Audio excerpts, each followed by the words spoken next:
သနာတော်နှစ်2569နှစ်ကောဇာတက္ကရာ1385ခုနှစ်ပထမဝါဆိုလဆန်း13ရက်2023ခုနှစ်ဆွန်လ30ရက်တောက်ကြနေ့၌အွန်လိုင်းမှာဟောကြားအပ်သောလူတိုင်းကျင့်သုံးရမည့်တရားများ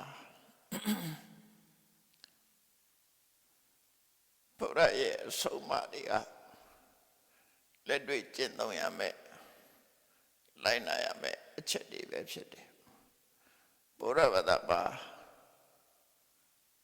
ဆုတောင်းယုံတသက်နဲ့ဘာမှအကျိုးမဖြစ်ဘူးများသောအားဖြင့်ဘာသာတရားဆိုရင်ဝတ်ပြုမယ်ဆုတောင်းမယ်ဒီနှစ်ခုပဲလုပ်ကြတယ်အဲ့တော့ဘုရားဘာသာကဝတ်ပြုခြင်းဆုတောင်းခြင်းကအဓိကအချက်မဟုတ်ဘူးဘုရားဘာသာတွေအနေနဲ့နံပါတ်1ကကိုချင်းသီလပြည့်စုံအောင်လုပ်ဖို့ရတာနံပါတ်1ပဲဒါဘုရားဘာသာတွေအတွက်အနည်းဆုံးရှိရမယ့်အရေးချင်းကကိုချင်းသီလကိုချင်းသီလဆိုတဲ့ထဲမှာသူစရိုက်တရား10ပါးကုသကမ္မပဒတရား10ပါးအဲ့ဒါပါဝင်မယ်ရှောင်ရမယ့်ဟာကိုရှောင်ခြင်းလှုပ်ဆောင်ရမယ့်ဟာကိုလှုပ်ဆောင်ခြင်းသူစရိုက်10ပါးကိုရှောင်ပြီးတော့သူစရိုက်တရားကိုကျင့်သုံးလိုက်နာခြင်းဟာဘုရားဘာသာတွေအတွက်ပထမအခြေခံအဆင့်မြတ်တာဖြစ်တယ်ပေါ့အဲ့ဒီပထမအခြေခံအဆင့်ပေါ်မှာဘုဒ္ဓပြီးတဲ့နောက်မှာဒုတိယထပ်ပြီးတော့တိုးမြင်ရမှာတော့သမထကျင့်တဲ့တစ်ခုကျင့်အောင်သမထကျင့်တယ်လို့ဆိုတဲ့အခါမှာမေတ္တာဘာဝနာပွားတာလေသမထကျင့်စေမယ်နော်သမထကျင့်စေမယ်ပြမစုတရား၄ပါးအများတရားတွေပေါ်မှာချမ်းသာဒုက္ခရစေခြင်းနဲ့ဒေါသကင်းစင်တဲ့မေတ္တာတရားအဲ့ဒီမေတ္တာတရားကိုဖြစ်ပွားအောင်လုပ်ရမယ်အဲ့ဒီမေတ္တာတရားဖြစ်ပွားပြီဆိုရင်ကိုကျင့်သီလပေါ်မှာမယက်တည်ပဲနဲ့လုပ်လို့မရဘူးအလုံးကနံပါတ်1ကိုကျင့်သီလတော့ပြည့်စုံပြီးသားဖြစ်ရမယ်အဲ့ဒီကိုကျင့်သီလပေါ်မှာမိတည်ပြီးတဲ့အခါမှာသမထကျင့်တယ်ကိုကျင့်သမထမှာကမ္မထမောင်း40စာပေကျမ်းမှာဖော်ပြထားတယ်ပါဠိတော်တွေမှာတော့38မျိုးပြတယ်အထက်ကရာတွေကနောက်ထပ်2ခုထပ်ဖြည့်ပြီးတော့ကမ္မထ40ကမ္မထဆိုတာဘာဝတ္တလုပ်ငန်းလုပ်ရမယ်အာယုန်တွေကိုဆိုလို့တယ်ပေါ့ကမ္မဌာနလုပ်ငန်းဌာနကမ္မဆိုတာဘာဝတ္တလုပ်ငန်းဌာနဆိုတာပြုလို့ရမယ်အာယုန်တရားဌာနလို့ဒီလိုအဓိပ္ပာယ်ရတယ်အဲ့တော့ကမ္မထအာယုန်ပေါင်း40ပေးထားတာအဲ့ဒီ40ကအကြမ်းပြပြောရမယ်ဆိုရင်အတုပကမ္မထ10မျိုးနော်အတုပ10ပါနောက်ပြီးတော့အနုတ္တိ10ပါ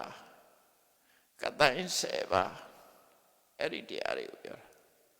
တာ30နောက်ပြီးတော့ပြမဝိရတရား4ပါ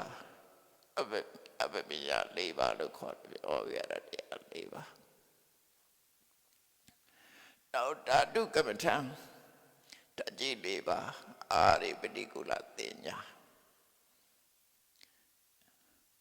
အဲ့ဒါတွေကိုဆိုလို့တယ်အဲ့ဒီပေါ်မှာသီလနဲ့ပြည့်စုံပြီးတဲ့နောက်မှာသိခြင်းတရားကိုအောက်မေ့ပြီးတော့ပွားများတဲ့မရဏတတိဘာဝနာဒါလည်းသမထကမ္မထပဲသမထကမ္မထပဲခန္ဓာကိုယ်ရဲ့မတည့်မတည့်ရှုံးစက်ဝဲကို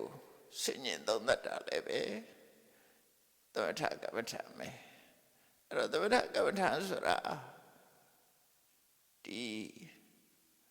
ကိုယ်ကာယနဲ့ဆက်ပြီးတော့ဖြစ်ပေါ်လာတဲ့ကာကတတတိကိုယ်နဲ့ပတ်သက်နေတဲ့ကမ္မထန်နေ။နောက်ကတိုင်း7ပါးဆိုတာကြတော့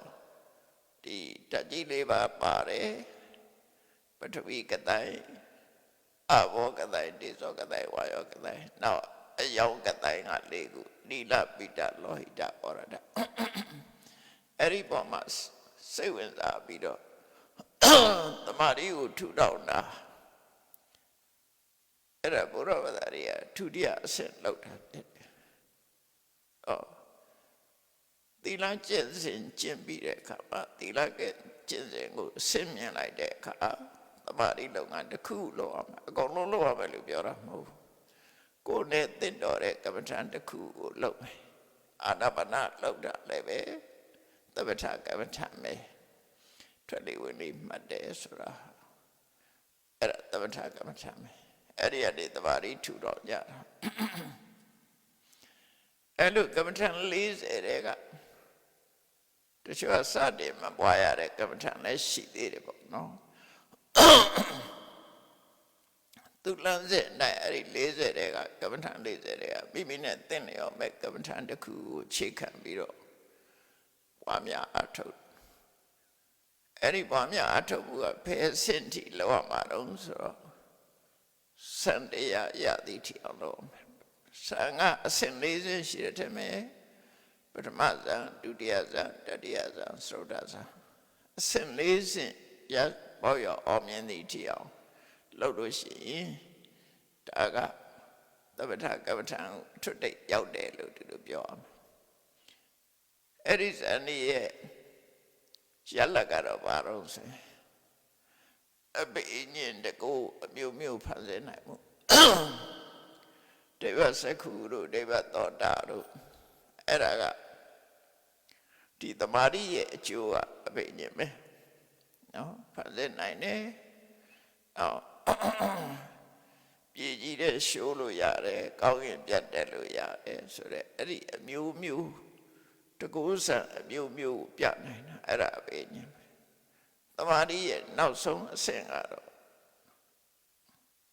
တမာရီရဲ့ရလတ်အကောင်းဆုံးရလတ်ကတော့အဘိညာဉ်ပဲဒါဘုရားဘာသာရေးအနေနဲ့လမ်းမဆုံးသေးဘူးနော်အခုမြတ်တော့အဖြစ်သူရောကိုရောဘုန်းကြီးတို့တွေပါဝင်ဘယ်မှာလမ်းဆုံးနေတော့ဆိုသီလနဲ့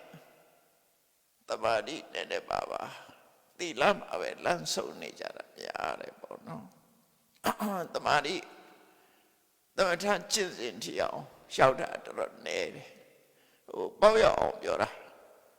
ပုံမှန်လေးကတော့သမထကျင့်စဉ်ကျင့်တယ်ဥပမာအာနာပါနကမ္မဋ္ဌာန်းထိုင်နေမေတ္တာဘာဝနာပွားတယ်အဲ့ဒီလိုလုပ်တဲ့အလုပ်တွေအဆင့်တော့ရှိတယ်ဒါပေမဲ့လမ်းဆုံးပန်းနိုင်ထီအောင်ရောက်လာလို့ဆိုရအောင်သီလကတော့စင်ကြယ်ပြီဆိုရင်လမ်းဆုံးပန်းနိုင်ရောက်နိုင်တယ်ပေါ့နော်သူစရိုက်တရားတွေလုံးဝရှောင်ကျဉ်ပြီးတော့ကိုယ့်ရဲ့သီလဟာကျိုးပေါက်ပျောက်ကြားခြင်းမရှိလုံးဝစင်ကြယ်သွားပြီဆိုရင်ဒါသီလဘက်ကအခြေကဘက်ကပြီးသွားပြီပေါ့တမာရီသိက္ခာကြတော့တဝက်တစ်ပြည့်လို့ပြောမှာနော်ဆံရသည့်ထီအောင်မရောက်ရင်တော့ဒါတဝက်တစ်ပြည့်ပဲအဲ့ဒီအစင်မဲ့ဘာလို့ဒီလိုဖြစ်လာတာတော့လို့ဆိုတော့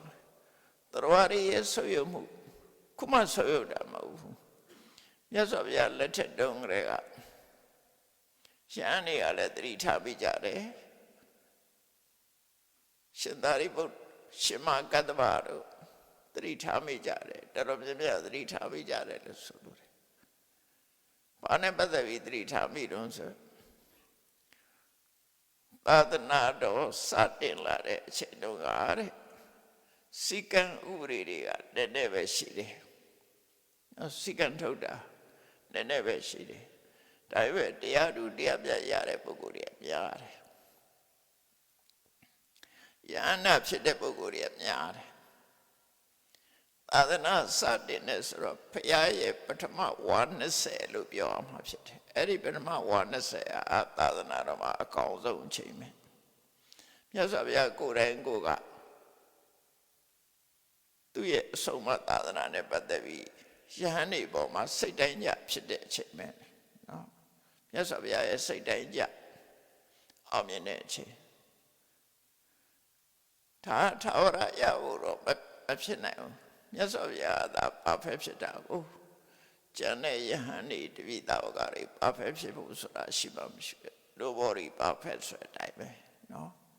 perfect ဖြစ်ဖို့ဆိုတာဘယ်နဲ့တဖြည်းဖြည်းဆုပ်ယုပ်လာသာသနာတိကစားတော့ကသီလအခြေခံပြီးတော့သမထပေါရောက်ကြတယ်ဝိပဿနာအခြေခံပြီးတော့ယဟနာဖြစ်ကိုရောက်ကြတယ်ဆိုရယ်အဲ့ဒီအစဉ်တွေကလုံးဝပြည့်စုံသွားတယ်နောက်ပိုင်းရောက်လာတဲ့အခါကျတော့လောကလူသားတွေရဲ့အချင်းတွေကတဖြည်းဖြည်းဆုပ်ယုပ်လာတော့ခဏခေတ်မှာဆိုလို့ရှိရင်သီလပြည့်စုံဖို့ကိုတော်တော်ကြိုးစားဒါသီလစင်ကြယ်တာဒီပဲနဲ့ကိုပထမအဆင့်ကနေပြီးတော့ရှေ့ကိုကြောဖို့တော်တော်ခဲလာနော်အောင်မြင်မှုနဲ့လာတယ်ပေါ့သမထကျင့်တယ်မှာမရှိဘူးလို့ပြောတာမဟုတ်ဘူးရှိခြင်းနဲ့ရှိနေမှာပဲဒါနော်တကယ်ကြိုးစားအထောက်နေတဲ့ပုဂ္ဂိုလ်တွေလည်းရှိနိုင်တယ်ပေါ့ဒါပေမဲ့ဥယျာဉ်နဲ့သွားတာကိုပြောတာမြတ်စွာဘုရားလက်ထက်ကလေးကဥယျာဉ်နဲ့လာတယ်ပထမတုန်းကရှမ်းတန်ဃာတွေဟာတရားတို့တရားပြရတဲ့ပုဂ္ဂိုလ်တွေသိမ့်ချီရှိတယ်နောက်ပိုင်းဖျားဝါနှစ်20ကျော်လာတဲ့အခါကျတော့သိင်္ဂနန်းထိမရောက်တော့သောကနန်းလောက်ဖြစ်သွားတယ်အဲ့လိုရော့လာတာပေါ့နော်အဲ့ဒီကနေပြီးတော့အခုဆိုတော့မြတ်စွာဘုရားနဲ့နှစ်ပေါင်းဘယ်လောက်ဝေးသွားတော့ဆို2560ခွန်နှစ်ပေါင်း1000ကျော်ဝေးသွားပြီလေဒါတော့မှတချို့ကလည်းဝိမု ക്തി ယူကခေတ်ဆိုပြီးတော့ပြောကြသေးတယ်ဒါထေရဂါရတက္ကရာမှာခေတ်5ခေတ်ပိုက်ပြီးတော့ပြောထားတာတော့ရှိပါတယ်တကယ်တော့တဖြည်းဖြည်းလောကကြီးကဆုပ်ယုပ်လာတဲ့သဘောဆုပ်ယုပ်တာဘယ်အစဆုပ်ယုပ်တုံးလို့ဆိုရင်လောကသားတွေအနေနဲ့ပြောမယ်ဆိုလို့ရှိရင်နှစ်ပေါင်းလူတွေရဲ့တက်တန်းအနှစ်9000ကစပြီးတော့ဆုပ်ယုပ်တာလောကမှာလူကိလေသာဆိုတဲ့အဆိုးတရားတွေကလောဘထုံကလူတက်တန်း9000လောက်ကစသွားတာအဲ့ဒီရှေ့ကတဖြည်းဖြည်းချင်းတိုးလာတာနောက်ဆုတ်နော်အဆိုးတရားတွေကနောက်ဆုတ်တာမဟုတ်ဘူးတဖြည်းဖြည်းတိုးလာတယ်လူတွေရဲ့တက်တန်းဒီကနေ့ကတရားတန်းလို့ဆိုပါစို့တရားတန်းမရောက်ခင်လူတွေရဲ့တက်တန်း9000လောက်ကနေစပြီးတော့လောကမှာအဆိုးဆုံးအဆင့်ကိုရောက်လာဟုတ်တရားတော့ပါကိလေသာအနေနဲ့အဆိုးဆုံးကိလေသာတွေစဖြစ်လာပြီလို့ပြောတာနော်လူလောကထဲမှာရောက်လာပြီလို့ပြောတာတဖြည်းဖြည်းဥယျာဉ်တက်လာတယ်ကောရမမြတ်စွာဘုရားပွင့်တဲ့ခေတ်ကိုကလိယုဂလို့ခေါ်တယ်ဆုတ်ကပ်ကလိယုဂကဆိုလိုတဲ့အဓိပ္ပာယ်ကလူ4ယောက်မှာ1ယောက်ပဲလူကောင်းရှိတယ်3ယောက်လောက်ကမကောင်းတဲ့လူတွေဖြစ်သွားတယ်နော်4ပုံ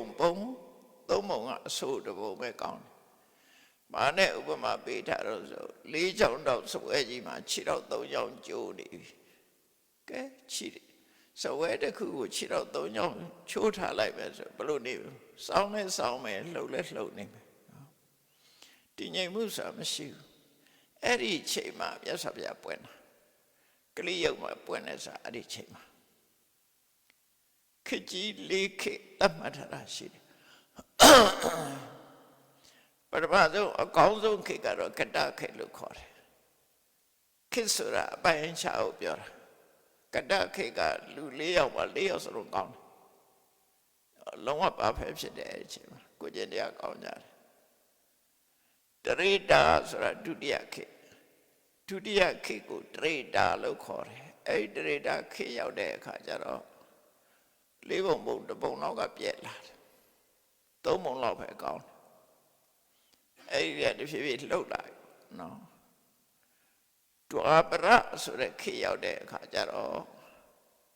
4ပုံပုံတဝက်စီဖြစ်သွားပြီ50-50အကောင်းက90ရာခိုင်နှုန်းအဆိုးက90ရာခိုင်နှုန်း4ပုံပုံ2ပုံကအဆိုး2ပုံကအကောင်းအဲ့ဒါဒွါပရကလိယုကရောက်တဲ့အခါကျတော့အဲ့ဒီတပုံထပ်ပြစ်သွားအဲ့တော့အပြက်က3ပုံကောင်းတာ1ပုံအဲ့ကောင်းတဲ့ပုံနဲ့မှာကိုခုအထက်ရော့တာလို့ဆိုလို့နေပေါ့နော်အဆိုးကပြန်အကောင်းဖြစ်ဖို့မရအဆိုးက အကောင်းကဘလောက်ပဲရှိနေနေအဆိုးကိုပြန်ကောင်းအောင်မလုပ်တာဥပမာပဲဆိုရင်တေသီး10လုံးတစ်လုံးကအပုပ်ကျန်တဲ့9လုံးကအကောင်းတူတူထားကြည့်ပါလားတူတူထားကြည့်လိုက်အလဲကောင်းကအပုပ်တစ်လုံးထည့်ပြီးဘေးကအကောင်းတွေရန်ထားလိုက်အဲ့ဒီအကောင်း9လုံးကအပုပ်ပဲဖြစ်မယ်အဲ့ဒီအပုပ်တစ်လုံးကိုပြန်ပြီးကောင်းအောင်မလုပ်နိုင်ဘူး10လုံး9လုံးကလိုက်ပြီးတော့ပုတ်ဖို့ပဲရှိတယ်ဟိုတစ်လုံးကိုပြန်ပြီးတော့ကောင်းအောင်မလုပ်နိုင်အဲ့ဒါလိုပဲလူလောကမှာလည်းပဲအဆိုးဘက်ကိုများလာအဲ့ဒီချိန်မှာကောရမမြတ်စွာဘုရားပွင့်လိုက်လို့လူလောကကြီးအဆိုးကဆက်မဆိုးပဲနဲ့တန့်သွားတယ်နော်အခုဘုရားပြိဋိဘံစံသွားတဲ့နှစ်ကနှစ်ပေါင်း2560ကျော်သွားပြီအဲ့တော့ကျော်သွားတဲ့အခါကျတော့အဆိုးကပိုတိုးလာတယ်လို့ပြောနောက်လည်းတီးတယ်တိုးဖို့ပဲရှိတယ်ပိုကောင်းမှုတော့မမျှော်လင့်နဲ့ဘာလို့တော့ဆိုစားရဆိုးကြရနောက်ပြန်လှည့်တာရှိမှမရှိတာလေဆိုးတဲ့နေရာကဆက်ဆိုးမှာပဲရှိတယ်ဒါမှရှိတော့ဆရာတော်ကြီးတွေပြောတာခက်ကောင်းဆိုတာဒီကနေ့ကိုပြောတာနေ့ဖြန်ကတလောက်ကောင်းချင်မှကောင်းမယ်ပေါ့ဒီလိုဆိုတာနော်ခက်ကောင်းဆိုတာကိုမမျှော်လင့်နဲ့အခုလက်ရှိအချိန်ကကောင်းတဲ့ခက်လို့ပဲပြောအောင်ဖြစ်တယ်ပေါ့တဖြည်းဖြည်းပို့ပြီးတော့ဆိုးလာတယ်ဘာကဆိုးတာတော့ဆိုလူတွေရဲ့တဏ္ဍာမှာရှိတဲ့လောဘတွေဒေါသတွေမောဟတွေကအရေးအတွက်လည်းများတယ်ဖြစ်တဲ့အချိန်လည်းများတယ်အရှိန်ဝါလည်းပိုတက်လာတယ်ဆိုတော့ကောင်းတဲ့ခေတ်မှာဆိုရင်လောဘမရှိဘူးလားရှိတယ်ဒါပေမဲ့အဲ့ဒီလောဘကမဆိုးဘူးကိုပစ္စည်းကိုလိုချင်တာကိုပစ္စည်းကိုသိမ့်ပိုက်ထားမတရားတဲ့လောဘမဟုတ်ဘူးသူကနောက်ပိုင်းရောက်လာတဲ့လောဘကမတရားတဲ့လောဘဖြစ်လာတယ်ကိုပစ္စည်းတွေမကဘူးသူရပစ္စည်းကလိုချင်အဲ့ဒီလိုပို့ပြီးတော့ဆိုးလာတယ်ပေါ့နော်ပို့ဆိုးလာတာလောဘသိပေနဲ့ဖျားလက်ထက်ကလောဘနဲ့ခဏလောဘမတူပြန်ဘူးအဲ့လိုပေါ့ဆိုလိုတာကလူတယောက်မှတူအောင်တော့လောဘကြီးတဲ့ပုဂ္ဂိုလ်ကပိုများလာတဲ့အရေးအတွက်ဖျားလက်တဲ့တုန်းကဥမာမဲ့လောဘက85%ရှိတယ်လောဘကြီးတဲ့လူက85%ရှိတယ်ဆို50%ရှိတဲ့ထားဒီကနေ့ကျတော့85-85%တက်တာအဲ့လိုဆိုလို့တယ်ပေါ့နော်အဲ့တော့ကောင်းတဲ့ပုဂ္ဂိုလ်ကမရှိဘူးလားဆိုရှိပါရှိနေဦးမှာပဲနော်လောဘကွယ်သွားတာတော့မဟုတ်ဘူးအဲ့ကြောင့်ခက်လိုက်တဖြည်းဖြည်းဆိုးဝါပြီးတော့လာတာဖြစ်တော့ဘာနဲ့ထိမ့်သိမ့်ရမလဲလို့ဆိုရင်ကိုပဲအကောင်းဆုံးဖြစ်အောင်ကြိုးစားဖို့ပဲလုပ်တာပတ်ဝန်းကျင်ကိုကောင်းအောင်လုပ်ဖို့ဆိုတာဓမ္မခဲရင်သွားပြီနော်ပတ်ဝန်းကျင်ကောင်းမှုတွေကိုကောင်းအောင်ကိုထိမ့်သိမ့်မှု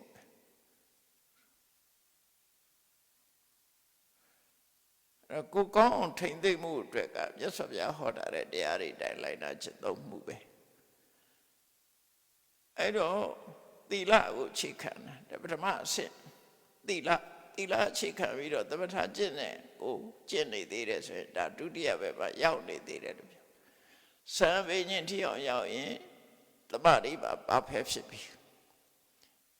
ဒါဘုရားဘာသာလမ်းဆုံးမိလားဆိုမဆောင်သေးဘူးပညာကျင့်စဉ်တစ်ခုကြံသေးတယ်အဲ့ဒီပညာကျင့်စဉ်ရောက်တဲ့အခါကျတော့အချိန်ကြီးအလုံးဝပြောင်းသွားပြီနော်အချိန်ကြီးလုံးဝပြောင်းသွားပထမသီလနဲ့တမာတိအချိန်တော့ပြောရမယ်ဆိုရင်သဗ္ဗေသင်္ခါရအိဋ္ဌသဗ္ဗေသင်္ခါရဒုက္ခအဲ့နှစ်ခုနဲ့ပညာဘက်ကိုသွားလို့ရတယ်အခုဝိပဿနာကျင့်စဉ်ကျင့်ပြီဆိုရင်သဗ္ဗေဓမ္မအနတ္တဖြစ်သွားပြီထိဋ္ဌိဝိတ္တုဆိုတာကစပြီးတော့တရားဆိုတာမရှိတော့ရှုံးနေတာမရှိတယ်ကာရကကံတရားကိုပြုလို့သူဆိုတာမရှိဘူးဝေရကအကျိုးခံစားသူဆိုတာမရှိဘူးအဲ့ဒါကိုသဘောပေါက်ဖို့တော်တော်ခဲရင်နော်အဲ့ဒါအနတ္တကိုပြောတာပဲ အတ္တဆိုတာတရဝရှိနေတယ်တရဝရှိရင်ပြုလုပ်သူရှိတယ်ပြုလုပ်သူရှိရင်ခံစားသူလည်းရှိတယ်အဲ့ဒိဋ္ဌိဝိတ္တုအဆင့်ရောက်တဲ့အခါကျတော့တရဝဆိုတာကိုမရှိတော့ဘူးနော်တရဝဆိုတာမရှိဘူးနာမရူပနာယထာဝထတနာဒိဋ္ဌိဝိတ္တုနာမတရဝဆိုတဲ့အတွေးကိုဖြောက်ပြီးတော့လူတိုင်းမှာရှိတာယုံနဲ့နာနှစ်ခုပဲရှိတယ်အဲ့ဒီယုံနဲ့နှစ်ခုပေါင်းစပ်လှုပ်ရှားနေတာကိုကြည့်ပြီးတော့သူငါတရဝလို့ဒီလိုထင်နေတာတကယ်ကတော့သူငါလုံးဝမရှိဘူးသူငါတရဝမှာစိတ်သုံးနေသည့်အတွက်ကြောင့်တုံညလို့ပြောတယ်တုံညရဲ့အဓိပ္ပာယ်အဲ့ဒါပဲကိုထင်နေတဲ့တရဝဆိုတာမရှိဘူးတရဝမှာစိတ်သုံးပြီးတော့ယုံနဲ့နာနှစ်ခုသာရှိတယ်လို့ဆိုအဲ့ဒီအမြင်ကိုမြင်ဖို့ဆိုတာတော်တော်ကြိုးစားယူရလိမ့်မယ်တော်တော်ကြိုးစားယူရလိမ့်မယ်နော်နာမရူပနာယာထာဝတတနာနာနဲ့ယုံနှစ်ခုပေါင်းစပ်နေတာကိုအမှန်တိုင်းသိမြင်မှဘုရားဘာသာမှာဒိဋ္ဌိဝိတ္တုစင်ကြယ်တဲ့ဉာဏ်အမြင်တစ်ခုရမှာဖြစ်တယ်အဲ့ဒါမှခုနကပညာစာတာဖြစ်တယ်နော်ပညာအရိယာစာအဲ့တော့လူတိုင်းကျင့်သုံးရမယ်တရားဆိုတဲ့နေရာမှာရှင်သာရိပုတ္တရာဟောတဲ့ထဲပဲဘာဟောတာတော့ဆိုတွဲလိုက်ဒိဋ္ဌိဝိတ္တုစာယထာဒိဋ္ဌိသစာပဋ္ဌာနံအဲခေါင်းစည်းလေးနှစ်ခုပေးတာဒိဋ္ဌိဝိတ္တုဆိုတာတစ်ခုယထာဒိဋ္ဌိသစာပဋ္ဌာနံဆိုတာတစ်ခုအဲနှစ်ခုပေးတာဒီတတိယအဆင့်အမြင့်ဆုံးအဆင့်ကိုတက်ဖို့ရနံပါတ်1အရေးကြီးတာပါတော့ဒိဋ္ဌိဝိတ္တုဖြစ်ရမယ်အဲ့တော့ဒိဋ္ဌိဝိတ္တုဆိုတာဘယ်လိုဟာခေါ်တာတော့ဆိုလို့ရှိရင်ဝိပဿနာတမ္မာဒိဋ္ဌိကိုပြောတာပဲဒိဋ္ဌိဝိတ္တုဆိုတာနာမရူပပရိစ္ဆေဒဉာဏ်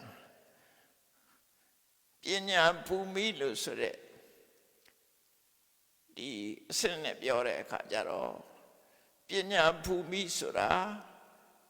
အသိပညာနဲ့အသိပညာအတွက်အခြေခံပြုရမယ့်တရားတွေကခန္ဓာ၅ပါးအရဏ12ပါးဓာတ်18ပါးဣန္ဒြေ22ပါးသစ္စာ4ပါးပရိစ္ဆသမုပ္ပါအဲ့ဒါအသိပညာရဲ့ချက်စားရမယ့်နေရာပညာภูမိပဲပညာရဲ့နယ်ပယ်လို့ဆိုလို့တယ်အဲ့တော့ဝိပဿနာတရားအထုတ်တော့မယ်ဆိုရင်ဒိဋ္ဌိဝိတ္တုဖြစ်ဖို့အတွက်ရှေ့ပိုင်းမှာမလုပ်အောင်လဲပညာภูမိဖြစ်တဲ့တရားတွေကိုရှေ့ဥစွာသင်ယူရမယ်မှတ်သားရမယ်မသိမဲနဲ့ဘာမသိဘူးလေအခုကလောကီပညာတွေပါရူပဗေဒတို့ဓာတုဗေဒတို့ဆိုပညာရပ်တွေပရမသင်ရတာပဲ theory သင်ပြီးတဲ့အခါမှာလက်တွေ့လောက်ရတာပဲလေဘယ်အပဲဖြစ်အဲ့လိုအဲ့တော့ပရမသင်တာသင်ရမယ့် subject တွေကိုပညာภูမိလို့ခေါ်တယ်အကျဉ်းချုပ်ကတော့ပညာภูမိလို့ခေါ်တယ်အဲ့ဒီနယ်ပယ်ကိုသင်ရမယ့်အချက်လက်တွေအဲ့တော့ဘုရားဘာသာဖြစ်လာတဲ့ပုဂ္ဂိုလ်တွေကစနစ်တကျလုပ်မယ်ဆိုရင်ကိုချင်းသီလပထမပြည့်စုံအောင်လုပ်ဒုတိယသဘာဝကိုတိဆောက်တဏ္ဍအင်ဆံရသည့်ထီအောင်လုပ်ပြီးပြီဆိုတဲ့အခါကျတော့မှပညာရဲ့နယ်ပယ် subject တွေကိုသင်အဲ့ဒါကိုပညာภูမိပညာภูမိပြီးတဲ့အခါပညာရဲ့အခြေအမြစ်နှစ်ခုလို့အောင်ပညာမူလလို့ခေါ်တယ်အဲ့ဒါကြတော့ပညာကိုအခြေခံဖို့ရအတွက်နှစ်ခုရှိသေးတယ်အဲ့ဒါဘာလို့ဆိုသီလနဲ့သမာဓိပဲသီလဝိတ္တုစိတ်တဝိတ္တုလို့သုံးတယ်စိတ်တဝိတ္တုဆိုတာသမာဓိကိုပြောတာနော်သီလဝိတ္တုစိတ်တဝိတ္တုအဲ့ဒါကပညာမူလပညာရဲ့အမြစ်လို့ပြောတာအဲ့ဒီပေါ်မှာအခြေစိုက်ရမယ်အဲ့ဒါနှစ်ခုခုနပြောတဲ့သီလသည်ပထမအဆင့်သမာဓိသည်ဒုတိယအဆင့်ဆိုတာဒါပညာရောက်ဖို့အတွက်အဲ့ဒီနှစ်ခုကိုအခြေခံတာနော်သီလဝိတ္တုနဲ့စိတ်တဝိတ္တု အဲ့ဒီနောက်ပိုင်းရောက်တဲ့အခါကျတော့ပညာတရိဒလို့ခေါ်တာ the body of ပညာပေါ့နော်ပညာအထီကိုလို့ဆိုလို့တယ်ပညာရဲ့ယတ္တိယာကပညာပူမိပညာရဲ့အမြင့်ကပညာမူလာပညာအထီကိုကပညာတရိဒအထီကို body အဲ့ဒီအထီကို body ကဘာလို့ဆိုခုပြောတဲ့ဒိဋ္ဌိဝိတ္တုအဲ့ဒီကစမှာနော်ဒိဋ္ဌိဝိတ္တုကစတာတရားဆိုရဖြောက်မယ်နော်မေတ္တာဘာဝနာပွားနေတော့တရားအနေနဲ့ပွားရတယ်လေဘယ်သူချမ်းသာပါစေဘယ်ဝါချမ်းသာပါစေဘယ်တတ္တဝါတွေချမ်းသာပါစေသဗ္ဗေတ္တအဝိရဟောတုနော်သဗ္ဗေမနုဿသဗ္ဗေဓိဝသဗ္ဗေမနုဿတရားတွေအနေနဲ့မေတ္တာပို့တာနော်တရားအနေနဲ့မေတ္တာပို့တာသမာဓိကျင့်စဉ်ကတော့ပြည့်ညက်နဲ့သွားတာတော့ဝိပဿနာကြတော့အဲ့လိုသွားလို့မရတော့ဝိပဿနာကြတော့တရားဆိုတော့ဖြောက်ရတော့မယ်သဗ္ဗေတတ္တဆိုတာမရှိဘူးသဗ္ဗေဒေဝနတ်ဆိုတာမရှိဘူးသဗ္ဗေမနုဿလူဆိုတာလည်းမရှိဘူးသဗ္ဗအဋ္ဌိယောအမျိုးသမီးဆိုတာလည်းမရှိဘူးသဗ္ဗေပုရိသယောက်ျားလေးဆိုတာလည်းမရှိဘူးအဲ့လိုပြောင်းလိုက်တာနော်အဲ့ဒါကြဒိဋ္ဌိဝိတ္တုလို့ခေါ်တယ်ဘာဖြစ်လို့မရှိဘူးလို့ပြောတာတော့ငကောရှိရတဲ့နဲ့ဖြောက်တာလားဆိုရှိကိုမရှိတာငကောက illusion ဖြစ်နေတာမရှိတာကိုအရှိထင်နေတာအဲ့ဒါဘာကြောင့်မရှိတာကိုရှိထင်နေတော့ဆိုအဝိဇ္ဇာကြောင့်ဖြစ်တယ်တကယ်ရှိတာမဟုတ်ဘူးတကယ်ရှိတာယုံနဲ့နာမရှိတယ်အဲ့ဒီယုံနဲ့နာရဲ့လှုပ်ဆောင်မှုတွေပေါ်မှာလူတွေကအထင်မြင်လွဲပြီးတရားလို့ထင်နေတာနော်တရားလို့ဆိုတာလွဲမှားတဲ့အမြင်တစ်ခုသာဖြစ်တယ် illusion မျက်စိလဲတာပဲဖြစ်တယ်တကယ်ရှိနေတာယုံနဲ့နာမရှိတယ်အဲ့လိုဆိုလို့လေပေါ့အဲ့ဒါကိုဘယ်လိုလုပ်ဖြောရမလဲဆိုသစ်ပင်တစ်ပင်ကိုစဉ်းစားကြည့်လိုက်သစ်ပင်လို့ခေါ်တာဟာအကုန်လုံးပေါင်းနေတဲ့အချိန်မှသာခေါ်လို့ရတာသစ်ပင်ရဲ့အစိတ်ပိုင်းတွေအကုန်ဖြတ်ပြီးပုံထားလိုက်မယ်ဆိုရင်သစ်ပင်မရှိတော့ဘူးပျောက်သွားပြီလေအခုလူတွေမှလည်းပဲထို့တူရဲ့တရားလို့ထင်နေတာယုံနဲ့နာနှစ်ခုပေါင်းစပ်နေလို့သာယုတ်ကတခြားနာကတခြားခွဲလိုက်တာတဲ့တရားတဲ့ခုနတရားဆိုမရှိတော့ဘူးလေအဲ့လို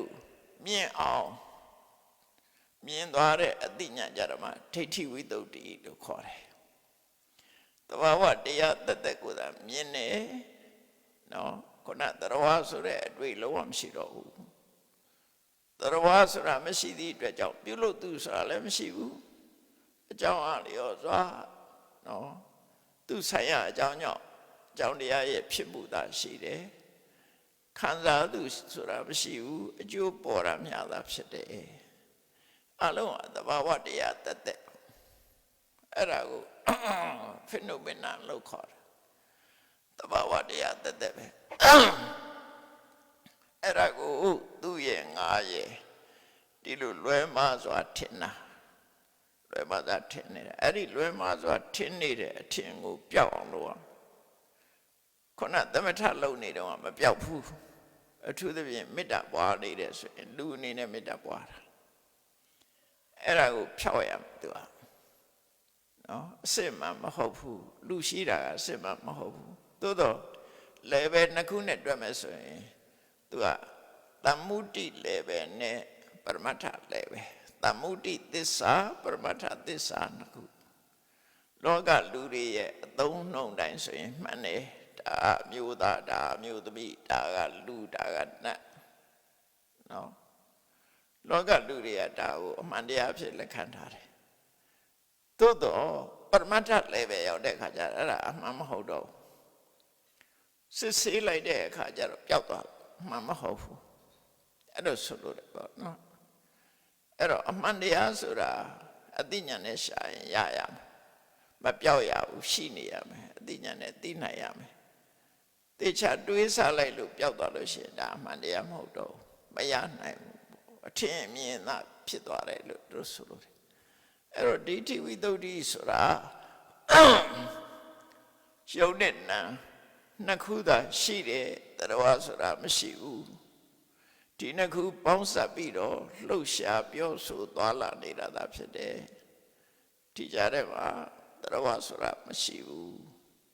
အကြောင်းတရားနှစ်ခုပေါင်းစပ်ပြီးဖြစ်နေခြင်းသာဖြစ်တယ်လို့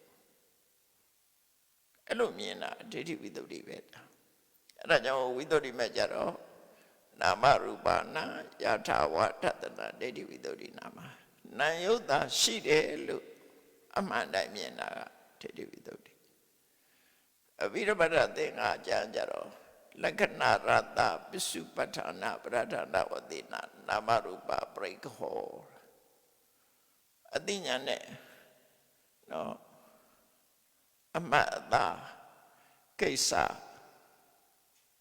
အတိညာနဲ့ပေါ်လာပုံအကြောင်းတရားအဲ့ဒီရှုတော့က၄ခုကနေပြီးတော့ယုတ်တိနာတွေကိုရှာတွေ့တာ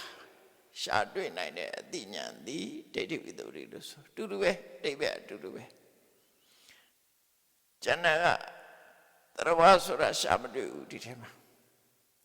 ရှာတွေ့တာကယုတ်နဲ့နာဒီတစ်ခုပဲရှာတွေ့မယ်အတိညာနဲ့ရှာလိုက်ရင်ယုတ်နဲ့နာ2မျိုးပဲတွေ့မယ်အဲ့ဒီ2မျိုးကိုသာလဲယုတ်နဲ့နာ2မျိုးကိုသာလဲသိမြင်တဲ့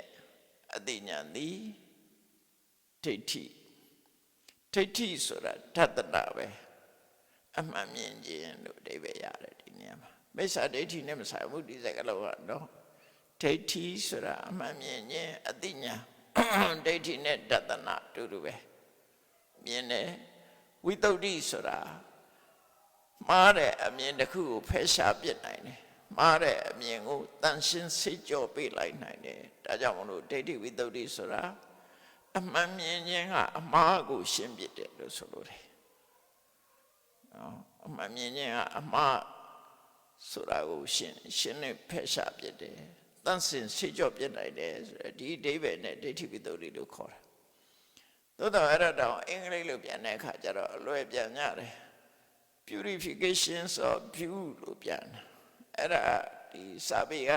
ပါဠိကျမ်းကနေဖွင့်တဲ့အတိုင်းမဟုတ်ဘူးပါဠိကျမ်းကနေဖွင့်တဲ့အတိုင်းပြန်မယ်ဆိုရင်အဲ့လိုပြန်လို့မရဘူးသူကနော်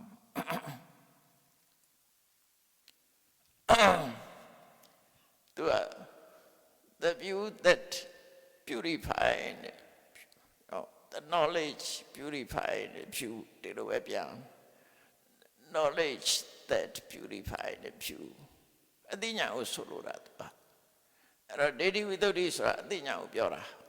စင်ကြယ်တာကိုပြောတာမဟုတ်ဘူးအသိဉာဏ်ကိုပြောတာအသိဉာဏ်ရှိမှအမှားတန်းစစ်ပြလို့ရမှာဟုတ်ဒါကြောင့်မို့ဒိဋ္ဌိကစကားလုံးတစ်ခုဝိတ္တုကစကားလုံးတစ်ခုဒိဋ္ဌိကအသိဉာဏ်အဲ့ဒီအသိဉာဏ်သည်မှားယွင်းနေတဲ့အမြင်တစ်ခုကိုရှင်းပြနိုင်တော့ကြောင့်ဝိတ္တုအဲ့လိုဆိုလို့ရတယ်သူဒိဋ္ဌိဝိတ္တုသီလဝိတ္တုဆိုတာလေအဲ့လိုဆိုလို့တယ်သီ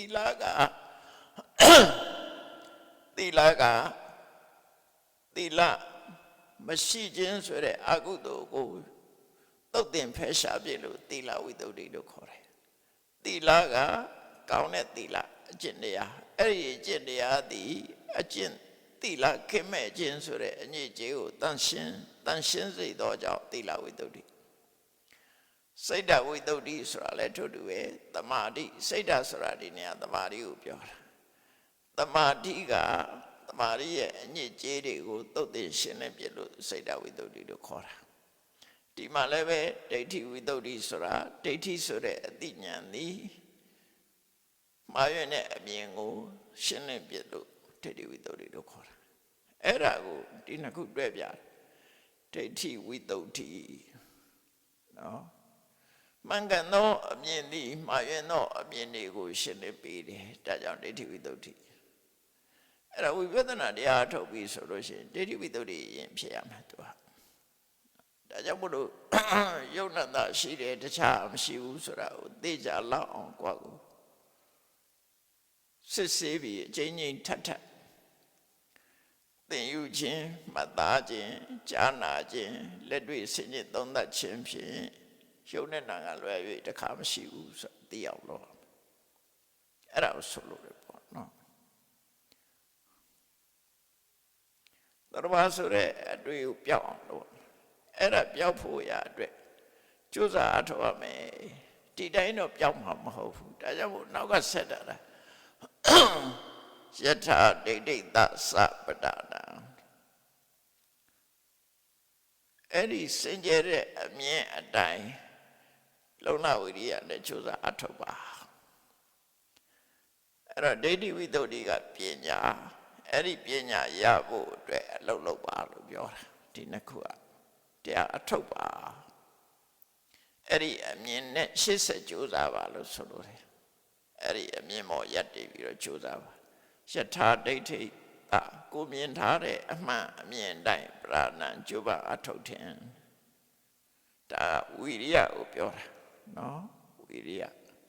စေတသိကဝိရိယသမ္မာဝါယာမဆိုလိုတာဒါတွေကမဂ္ဂင်၈ပါးပဲဘာမှမထူဘူးနော်ဒိဋ္ဌိဝိတ္တုဆိုတာသမ္မာဒိဋ္ဌိပဲယထာဒိဋ္ဌိသသပဒနာဆိုတာသမ္မာဝါယာမဒီနှစ်ခုတိုးမြင့်အောင်လုပ်တာပဲနော်ကြိုးစားလိုက်တဲ့အခါကျတော့ဒါမှန်ရတာနောက်တစ်ခုကဘာလို့ဆိုရင်တံဝေစနိယေတုဌာနေတုတံဝေခောတဲ့ဒါတစ်ခုတံဝေစနိယေတုဌာနေတုတံဝေခောတံဝေစနိယေတုဌာနေတုတံဝေကဖြစ်ဖွယ်ရာအကြောင်းတို့ကြောင့်တံဝေခောတံဝေကဖြစ်ခြင်းတံဝေကဆိုတာတဘာဝတရားကြီးပေါ်မှာတုံ့နှုတ်ကြောက်လျော့လာတာ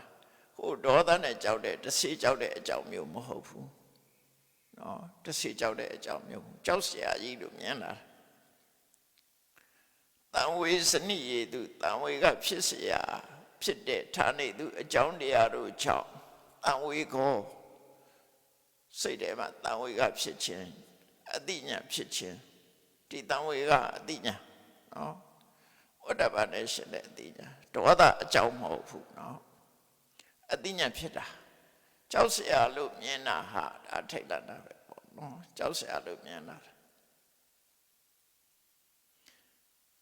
အဲ့တော့တံဝေစနိယဌာနတံဝေကဖြစ်เสียအကြောင်းတရားဆိုတာဘာတွေလဲလူတွေမှာနေစဉ်တွေ့နေတယ်အဲ့ဒါတွေနဲ့တွေ့တာတံဝေကမဖြစ်ဘူးဆိုရင်ဒါကိုယ်မှညံ့နေသေးတယ်တံဝေကဖြစ်ရမယ့်အကြောင်းတွေကဘာလို့ဆိုရင်နော်စာတိဒုက္ခစရာဒုက္ခဗျာတိဒုက္ခမရဏဒုက္ခအဲ့လေးခုအဲ့လေးခုကတံဝေကဖြစ်ဖို့အကြောင်း၄မျိုးပဲမွေးဖွားရတယ်ဒါလည်းတံဝေကဖြစ်ရမှာပဲဦးမင်းလာရတယ်ဒါလည်းတံဝေကဖြစ်เสียပဲယောဂရလာတယ်တံဝေကဖြစ်เสียပဲသိရတယ်တံဝေကဖြစ်เสียပဲကိုယ်ကိုယ်တိုင်သိရင်တော့အဲ့ချိန်မှာတံဝေကမဖြစ်ဘူးပေါ့သိရမယ်ဆိုတာကြိုတင်သိလို့ရှိရင်တံဝေကဖြစ်တာပေါ့သူပြသိတာကိုကြည့်ပြီးတံဝေကဖြစ်လို့ရတာနော်အဲ့တော့စာတိစရာပြာတိမရဏဆိုတဲ့ဒီအကြောင်းတရားတွေကမတွေ့ခြင်းအဆုံးလူတိုင်းတွေ့နေကြတာပဲနော်ကိုဖြစ်တာတွေ့ရတယ်လို့သူများဖြစ်တာလည်းတွေ့နေရတယ်အဲ့ဒါတွေကတံဝေစနိယလို့ခေါ်တယ်တံဝေကဖြစ်เสียအကြောင်းတရားတွေအဲ့ဒါတွေတွေ့တိုင်းတံဝေကဖြစ်ရမယ်အဲ့တံဝေကဖြစ်မှာပမာစကားကပြောတယ်မဟုတ်လားမတာတဲ့ခေါက်အကြောင်းဆယ်ခေါက်ဆိုပြောတာဘယ်ဒီတိုင်းလေးမတာတဲ့ခေါက်ပို့တာလေနော်မတာတဲ့ခေါက်ပို့တာလေအခုပေါ်ရောလိုက်ပို့ပြီးတော့အတင်းပြောပြီးပို့လို့ရှိရင်အဲ့ဒါဘာမှမထူပါမဟုတ်ဘူးနော်မတာတဲ့ခေါက်အကြောင်းဆယ်ခေါက်ဆိုတာတံဝေကဖြစ်လို့ပြောတာတံဝေကမဖြစ်ရင်တော့ဘယ်ခေါက်တော့ဘာမှမထူနော်ကျောင်းဆယ်ခေါက်လာတာတော့တမိုးရှိတယ်လို့ပြောတာလူတယောက်သေဆုံးလို့လိုက်ပို့ရင်သေခြင်းတရားကိုအောက်မေ့ပြီးတော့တံဝေကဖြစ်နိုင်လို့တံဝေကဖြစ်လိုက်ပဲဆိုရင်ကျောင်းဆယ်ခေါက်သွားတာတဲ့ပို့ပြီးတော့ကုသိုလ်ရတယ်လို့ဆိုလို့တယ်ပေါ့နော်မတာတဲ့ခေါက်ကျောင်းဆယ်ခေါက်ဆိုတာသို့တော့မတာတဲ့ခေါက်ပို့တာလည်းပဲရိုးနေတာရှိုးနေတော့ဘာမှထူမှာမဟုတ်ဘူးတံဝေကမဖြစ်ဘူး တန်ဝေကဖြစ်မှတမိုးရှိမယ်လို့ဆိုလို့တယ်အဲ့တော့တန်ဝေကဖြစ်เสียအကြောင်းက၄ခုအဲ့ဒီထဲမှာနောက်ထပ်၄ခုထပ်တဲ့ပြီးတော့တန်ဝေကဖြစ်เสียအကြောင်း18မျိုးဆိုပြီးတော့ပြလာရှိတယ်အထတဝေဇနိယဝတ္ထုနိထိတ်လန့်ပွဲတန်ဝေကဖြစ်เสียအကြောင်း10မျိုးတဲ့ဒီ၄မျိုးပထမမှတ်ထားလိုက်ရောစာတိစရာဗျာတိမရဏဒီဒုက္ခ၄မျိုးကတန်ဝေကဖြစ်เสียတဲ့နောက်တစ်ခုကဘာလို့ဆိုအပယ်ဆင်းရဲဒါကိုယ်တိုင်မတွေ့ပေမဲ့အပယ်သားတွေဒုက္ခခံရတာတွေးကြည့်လိုက်လို့ရှင်အဲ့ဒီအပယ်ဆင်းရဲတဲ့တန်ဝေကဖြစ်เสียပဲငရဲခံရတဲ့ပုဂ္ဂိုလ်တွေတိရစ္ဆာန်တွေစဉ်းစားကြည့်လေလူတွေကနေစင်တဲ့အမြငါးတွေဖန်တတ်တာမတတ်ပါနဲ့လို့ဘယ်သူမှပြောကြက်တွေဝက်တွေဖန်ပြီးတော့တတ်နေကြတယ်မတတ်ပါနဲ့လို့ဘယ်သူမှဘယ်သူမှတားပေးမယ်လို့မရှိဘူးသူတို့မှအကာအကွယ်မဲ့တတ်ချင်နိုင်တတ်နေကြအဲ့ဒီပြင်တတ်တော်တွေလည်းအဲ့တိုင်းအဲ့ဒါအပါယဒုက္ခလို့ခေါ်တယ်နော်တို့ချစ်တာလောက်တာအကုန်ခံနေရတာပဲလေသူတို့မှဘာမှပြတ်ပြောခွင့်လည်းမရှိဘူးဘေးကလူကလည်းလာပြီးပြောလို့မရဘူးအဲ့ဒါအပါယဒုက္ခမသေးတောင်မှနွားတွေနှစ်ပါးကျုပ်ထိုးပြီးရိုက်ခိုင်းနေတာဒါလည်းအပါယဒုက္ခပဲလေကိုနှစ်ပါးကျုပ်ထိုးပြီးအဲ့လိုရိုက်ခိုင်းရင်ဘယ်လိုလုပ်လဲအဲ့လူကတော့ပေါ်ပေါ်တွေ့နေတာနွားမှုခံရတာလို့ထင်တယ်အခုကလူတွေပါခံနေရတယ်လူကုန်ကူးတယ်ဆိုတာရှိတယ်နော်ဗမာပြည်ပါတယ်ရှိနေတယ်ကြားဖောင်မော့တင်ပေးလိုက်အဲ့လူကဘာမှဆက်သွယ်ပြရတော့ကြားဖောင်ဆိုတာပင်လိုက်တယ်မှာပစုံနေပါလိဖတ်နေဖောင်အဲ့ပေါ်ရောက်သွားရင်အဲ့ဒီလူကပြန်လာမရှိတော့တချို့ဆိုသေနေရတဲ့ကန်ချလိုက်တာပြီးပြီဗမာပြည်ပါကိုရှိနေတယ်အဲ့ဒါတွေအဲ့ဒုက္ခတွေကနော်အဲ့ဒုက္ခရောက်ကြတာတွေပြအဲ့ဒါအပါယဒုက္ခလို့ပြောလို့ရတယ်ပေါ့အဲ့ဒါလည်းတန်ဝေကဖြစ်เสียပဲဘာမှတုံ့ပြန်လို့လုပ်လို့မရတဲ့အနေအထားတစ်ခုပေါ့နောက်တစ်ခုကဘာလို့ဆိုရင်အတိတ်ကဝတ္တမူလကဒုက္ခဟိုဆင်းရဲကိုအခြေခံတဲ့ဒုက္ခမှန်သမျှလူဖြစ်လာလေလူဖြစ်လို့ခံရတဲ့ဒုက္ခတွေရှိတယ်လူဘဝမှာလည်းဒုက္ခတွေရှိတယ်အဲ့ဒါဝတ်နဲ့ပတ်သက်ပြီးတော့ခံအနာဂတိဝတ္တမူလကဒုက္ခတန်တရားတွေကမလွတ်သေးဘူးဆိုရင်နောက်တွေးလက်တံဒုက္ခတွေရှိသေးတယ်နော်အတိတ်တုန်းကလည်းတွေးခဲ့ပြီးပြီနောက်လည်းတွေးအောင်မယ်ဆိုဆင်းရဲဒုက္ခတွေရှိတယ်အဲ့ဒုက္ခနှစ်ခုထည့်လိုက်ခုနတစ်ခုနဲ့ဆိုနော်နောက်ဆုံးတစ်ခုကတော့ဘာလို့ပစ္စုပန်နေအာဟာရပရိယတနာဒုက္ခနေ့စဉ်ဘဝမှာစားစရာတောက်စရာနေဖို့ထိုင်ဖို့အတွက်လုံမှန်ရှာဖွေနေရတဲ့ဒုက္ခပဒပတ်ကြီးမားတယ်နော်အများကြီးဒုက္ခရောက်တယ်သက်တာတဲ့လူသားသက်တာတို့ထင်းနေကြတာကိုရှိလို့ဆိုပြီးတော့တနေ့လုံးကတနေ့စားတဲ့ပုဂ္ဂိုလ်ရဲ့ဒုက္ခကိုစဉ်းစားကြည့်လိုက်ဘယ်လောက်ဒုက္ခရောက်နေလဲနေ့ဖြန်အတွက်ဆံအိုးတဲ့ဆံရှိဘူးဒီနေ့လို့ရှားလာတဲ့အခါမှာဆံလေးဝယ်ပြီးတော့ညစာနေ့လို့ညမနဲ့စားတဲ့အစားလေးအဲ့ဒါနဲ့စားနေရတာအဲ့လိုပုဂ္ဂိုလ်တွေတဲ့ဒါအာဟာရပရိယတနာဒုက္ခလို့ခေါ်တယ်လူတွေလားဆိုတော့မဟုတ်ဘူးတရဝတွေလည်းဒီတိုင်းပဲရှင်သေကြီးတွေဆိုလို့ရှိရင်လည်းသူများသက်သတ်စားတဲ့ကောင်းတွေဟာအသေးလေကြာကြီးတွေဟိုတနေ့ကျွဲကြီးတွေလိုက်ဖမ်းတာတခါတလေကံမကောင်းအကြောင်းမလားကျွဲခါလို့တည်သွားရတာရှိတယ်နော်ပြန်ပြီးတော့ခုခံလို့ဒုက္ခရောက်တာရှိတယ်သူတို့ကအစာပစာရလို့လိုက်ပြီးတော့လောက်ကြတာနေတိုင်းစားရတာမဟုတ်ဘူးဝေးတွေပါလေဆိုတော့နေတိုင်းစားရတာမဟုတ်ဘူးမစားရရဲ့ဒီအများကြီးပဲအစာရှာရတဲ့ဒုက္ခလို့ဆိုလို့တယ်အဲ့တော့ပေါင်းလိုက်တဲ့အခါကျတော့ဒုက္ခပေါင်း၈ခုဖြစ်သွားတယ်အဲ့ဒါကိုတန်ဝေဇနိယတရားတန်ဝေဇနိက တံဝေကဝတ္ထု၈ပါးလို့တို့ခေါ်တယ်နော်ပြန်ပြောမယ်ဆိုရင်စာတိစရာဗျာတိမရဏအဲ့ဒါက၄ခုနောက်အပါယဒုက္ခ၅ခုအတိတ်ကဝိချေခနဲ့ဒုက္ခအနာဂတ်အတွက်တန်တရားဝဋ်ထဲကဒုက္ခပစ္စုပန်ဘဝမှာအစာဝတ်နေအတွက်ရှာရတဲ့ဒုက္ခအဲ့ဒါပေါင်းလိုက်တော့အဲ့ဒါ၈ခုနော်တံဝေကဝတ္ထု၈ပါးအဲ့ဒီ၈ခုနဲ့တွေ့တဲ့အခါမှာတံဝေကဖြစ်ရမယ်လို့ပြောတာမဖြစ်ဘူးဆိုရင်ညံ့နေသေးတယ်အဲ့ဒါကြောင့်မို့တံဝေကဝတ္ထုတံဝေကဖြစ်အကြောင်းနဲ့တွေ့ရင်တံဝေကဖြစ်ပါတဲ့ဖြစ်လာပြီးရင်ဒီတိုင်းနေရမှာလားဆိုတံဝိကတ္တသယောနိသောပရဏံတံဝေကဖြစ်လာလို့ရှိရင်လောရမှာလေးရှိတယ်ဒီဒုက္ခတွေကဘာကြောင့်ဖြစ်တာအကြောင်းပဲဖြစ်တာမဟုတ်ဘူးဒီဒုက္ခတွေအကြောင်းရှိတယ်အဲ့ဒီအကြောင်းတရားတွေကဘာတွေတော့ဆိုကိလေသာနဲ့ကံပဲနော်အဲ့ဒါကိုဖယ်ရှားဖို့ကြိုးစားတာကိုတံဝိကတ္တသယောနိသောပရဏံဆိုနော်ကိုယ်ရင်နဲ့နှလုံးထဲမှာကိလေသာမဖြစ်အောင်တားဆီးအကုသိုလ်မဖြစ်အောင်တားဆီးနော်တားဆီးလို့မနိုင်လို့ဖြစ်သွားရင်ဖယ်ရှားဖို့ကြိုးစားဒါမကောင်းတဲ့ဘက်ကမကောင်းတာမဖြစ်အောင်တားဆီးလို့မရလို့ကျုပ်ပေါက်လာတယ်ဆိုရင်ဖယ်ရှားဖို့ကြိုးစားကောင်းတဲ့ဘက်ကကုသိုလ်တရားတွေမဖြစ်သေးဘူးဆိုဖြစ်အောင်ကြိုးစားဖြစ်ပြီးလို့ရှိရင်တိုးပွားလာအောင်ကြိုးစားသမဗ္ဗရတရား၄ပါးလို့ဆိုလို့တယ်အဲ့တော့လုံးเสียဒါပဲရှိတယ်လေမကောင်းတာမဖြစ်အောင်ဒါဖြစ်လာရင်ဖယ်ရှားကြိုးစားရမယ်ဒါနှစ်ချက်နောက်တစ်ခါကောင်းတာတွေမဖြစ်သေးရင်ကောင်းတာဖြစ်အောင်လုပ်တိုးပွားလာအောင်ထပ်ဆင့်ပြီးတော့လုပ်မဖြစ်သေးရင်ဖြစ်အောင်လုပ်တာတစ်ခုဖြစ်ပြီးရင်တိုးအောင်လုပ်တာကတစ်ခုပတ်စံရှာရတော့နှစ်ခုပဲမဟုတ်လားလို့ပတ်စံမရသေးရင်ရအောင်ရှာတယ်ရပြီးတဲ့ပတ်စံတိုးအောင်လုပ်တယ်အဲ့လိုပဲလုပ်တာ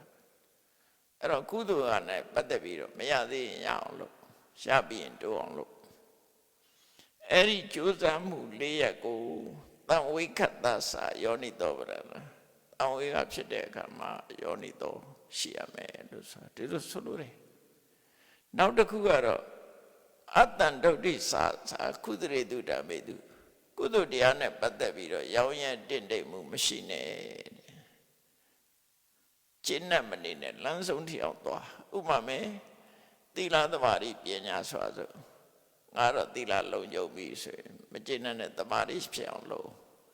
သမာဓိဖြစ်ပြီဆိုရင်လည်းပညာဖြစ်အောင်လုပ်ဒီလိုဆိုလို့ရရက်မနေနဲ့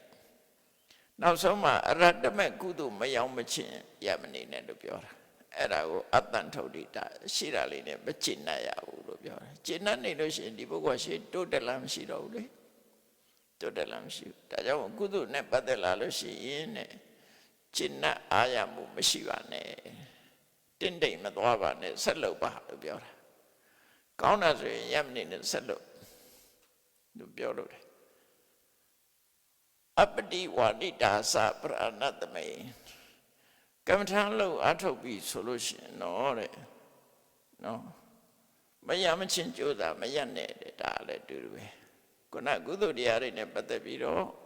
ရောင်ရဲတင့်တိမ်တာမဖြစ်ပါနဲ့ကမ္မထာအထုတ်တဲ့ဆိုရင်လမ်းဆုံးဘာနဲ့မရောက်ဖဲနဲ့နောက်မဆုတ်ပါနဲ့ဒီနှစ်ခုအဲ့ဒီနှစ်ခုတိုးတက်အောင်လုပ်ပါလို့ဆိုဘုန်းကြီးတို့တွေတရားတူမရတာကကိုရှိတဲ့အနေနဲ့ကျင့်နေတာရဲ့လမ်းဆုံးဘာနဲ့ထီအောင်မသွားချင်တာရဲ့ပြင်းတာရဲ့ဆန္ဒမရှိတာရဲ့အဲ့ဒါပဲဒီကတော့ကိုလည်းတူတူသူလည်းတူတူပဲမလုပ်သေးသမျှတော့ဘာမှရမှာတော့မဟုတ်ဘူးပေါ့နော်အဲ့တော့ပါရမီထိုင်ဆောင်နေတော့ကတော့ပါရမီကတော့ပါရမီလမ်းသွားရင်တော့ရောက်ချင်ရောက်မှာပေါ့ပါရမီဖတ်စကားကြီးကတော့လာ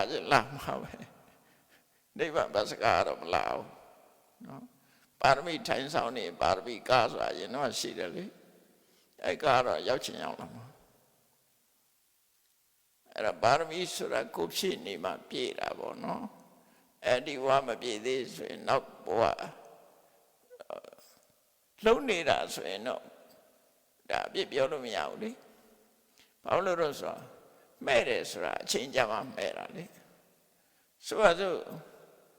တရတိဟာမှရပောင်းတရားမှမဲ့မဲ့ဆိုရင်ရပောင်းတရားကြောင့်မဲ့ပါလေဒီကြားထဲအမဲ့ခံလို့တော့မရဘူးပေါ့ကိုယ်လည်းတရားထုတ်မယ်ဆိုလို့ရှိရင်တော့ကိုဘွားဟာဘယ်နှဘွားကြာမှကိုယ်အသိဉာဏ်နဲ့ရင်းမယ်ဆိုရင်အဲ့ကြမှာတော့ရမှာပေါ့ဒီကြားထဲမှာအနုခုလိုက်ရင်တော့ပိန်ရှုံသွားမှာပဲเนาะပုတ်သွားမှာပဲအဲ့တော့ရင်းကျက်မှုဆိုတာသူကလည်းသူလာလိမ့်မယ်အဲ့ဒါကတခုနောက်ဆုံးဆင်းကြတော့ဝိဇ္ဇာနဲ့ဝိမု ക്തി အသိဉာဏ်ရတာနဲ့ဝိဇ္ဇာဆိုတာမဉ္ဇဉ်ဆိုတဲ့အသိဉာဏ်ဖြစ်လာလို့ရှိရင်ဝိမု ക്തി ဒုက္ခတွေကလွတ်သွားမယ်ဘာဒုက္ခလွတ်တော့ကိလေသာဒုက္ခလွတ်မယ်ဝတ္တဒုက္ခလွတ်မယ်ကိလေသာကလည်းဒုက္ခပေးလို့သူ့ကိုလည်းဒုက္ခလို့ခေါ်တယ်ကိလေသာကြောင့်ဖြစ်တဲ့ဘဝဒုက္ခဝတ္တဒုက္ခလည်းဒုက္ခပဲနော်ဝိမု ക്തി ဆိုတာအဲ့ဒီပဲအသိဉာဏ်နဲ့မှလုံးဝလွတ်မြောက်မှုဖြစ်တယ်ပေါ့အဲ့ဒါတွေမလွတ်သေးသမျှ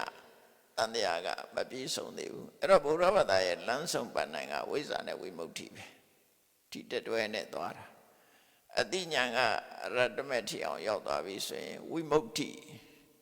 အလုံးကဒုက္ခအလုံးကလွတ်မြောက်သွားပြီလို့ပြောရမယ်နော်ဘာကလွတ်မြောက်တာကိလေသာလွတ်မြောက်ကိလေသာလွတ်မြောက်သည့်အတွက်ကြောင့်ဒုက္ခအလုံးကလွတ်မြောက်တာဒါအကြောင်းလွတ်မြောက်လို့အကျိုးပါလွတ်မြောက်တယ်နော်အဲ့တော့ဒီသင်္ကေတိသုံးပါအခုလို့ချက်ကလေးတွေဒါတချို့ချက်တွေတော့ခြံထားခဲ့တယ်အရေးကြီးမယ်ထင်တဲ့ချက်ကလေးတွေရွေးဟောတာဖြစ်ပါတယ်ဒါကြောင့်တရားချက်ခင်သူတော်စင်ပြိဿအပေါင်းတို့မြတ်စွာဘုရားရဲ့အဆုံးအမတရားတော်တွေဟာတကယ်ကိုစနစ်တကျအတွဲလိုက်ဟောပေးထားတာဖြစ်လို့ကိုယ်တဏ္ဍမှာဒါတွေကိုလုံးဝမဲ့ဟာတွေအများကြီးရှိတယ်ဆိုတာအဲ့ဒါတော့သိရင်ကိုလည်းမဆိုးပါဘူးเนาะကိုဘာဖက်ဆိုတာဘယ်တော့မှမဖြစ်သေးဘူးเนาะဘာဖက်မဖြစ်သေးဘူးလုံးဝမဲ့ဟာတွေအများကြီးကြံနေသေးတယ်ယန္တာဖြစ်မှသာကတံကရဏီယံလှုပ်ရှားတွေကုန်ပြီအလုံးလှုပ်ပြီးသွားပြီလို့ပြောလို့ရမယ်ပုရုဇဉ်နေမှာဆိုရင်လှုပ်ရှားတွေကြံသေးတယ်ပဲပြောအောင်ပါပဲမလှုပ်ရသေးတာတွေကများတယ်လှုပ်ပြီးသားကနည်းနည်းလေးပဲရှိတယ်တန်းလန်းပေါ့နော်တန်းလန်းပဲအေးဒါကြောင့်မို့မြတ်ဗုဒ္ဓရဲ့ဆုံးမတရားတော်တွေကိုသိရှိနားလည်ပြီးတော့မိမိတို့ဘဝတိုးမြင့်သွားနိုင်အောင်လူတိုင်းကျင့်သုံးရမယ့်တရားတွေအတိုင်းလိုက်နာကျင့်သုံးနိုင်ကြပါစေကုန်သတည်း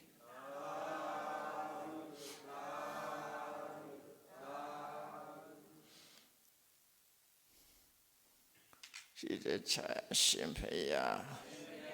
ဖေယတပည့်တော်တို့သည်ဓမ္မအတိညာရရှိမှသာလျှင်နိဗ္ဗာန်ချမ်းသာကိုမျက်မှောက်ပြုနိုင်ပါသောကြောင့်ဓမ္မအတိညာရရှိစေရန်ရှိတန်ကြလျက်ဓမ္မတပင်ရှင်ရင်ချင်းပါပြုလို့ကြ၍အဝဒဒါနဓမ္မဒါနတရားလူတော်ကိုပေးလူကြပါကုန်၏တရားတော်မြတ်ကိုရှုသိလေးမြတ်စွာမမတ်သားသာ